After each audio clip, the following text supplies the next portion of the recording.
O polbo galego volveu ás lonxas tras un período de veda de 2 meses. Aínda é cedo para vaticinar como se desenvolverá a campaña, pero estas primeiras xornadas deixaron abundantes capturas e de moi boa calidade. A verdade que dounos un pouquiño de esperanza, non? A forma de empezar este ano a campaña non é como outros anos, aínda que si é certo que ao empezar pois, sempre leva moi pouco tempo a arte ou o aparello no mar, pero bueno, as perspectivas foi que a moita xente xa foi collendo pulpo, un pulpo de moi boa calidade, de todos os tamaños, collemos grande, pequeno, mediano, cando o normal sería que en estas fechas pois o pulpo é sempre un pouco máis pequeno, non? Hasta chegar aí setembro, outubro, que empeza a vir o pulpo grande. É verdade que, bueno, pues vamos a esperar a ver que pasa estes días, porque sabemos que está cambiando o vento ao norte, que favorece para unhas cousas, pero para outras, pois se cadran non, pero bueno.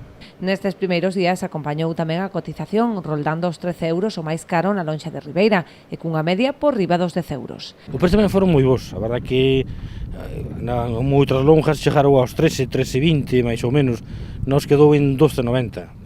Pero collemos unha media de 10 euros, 2,20 máis ou menos, non? A media que tivemos do pulpo. Así, o precio non hai problema polo precio porque é un precio moi bo para a empieza da campaña. O tope sitúase neste arranque de campaña nos 35 kilos por embarcación e tripulante. A partir de setembro subirá ata os 55 en función de como evolucione a campaña. Unha campaña que, polo momento, parte con moi boas expectativas. De momento que son boas perspectivas. Nos aquí onte a cantidad de pulpo que alcanzamos aquí na longa Ribeira foron 3.600 kilos e contamos que estes días, bueno, que se vai aumentando porque ainda moitos barcos ainda non cambiaron tampouco para esa arde porque xa están esperando a ver que é o que sucede, o que pasa, pero contamos que daqui para adiante máis ten a arte máis tempo no mar, pois que haba máis pesquería.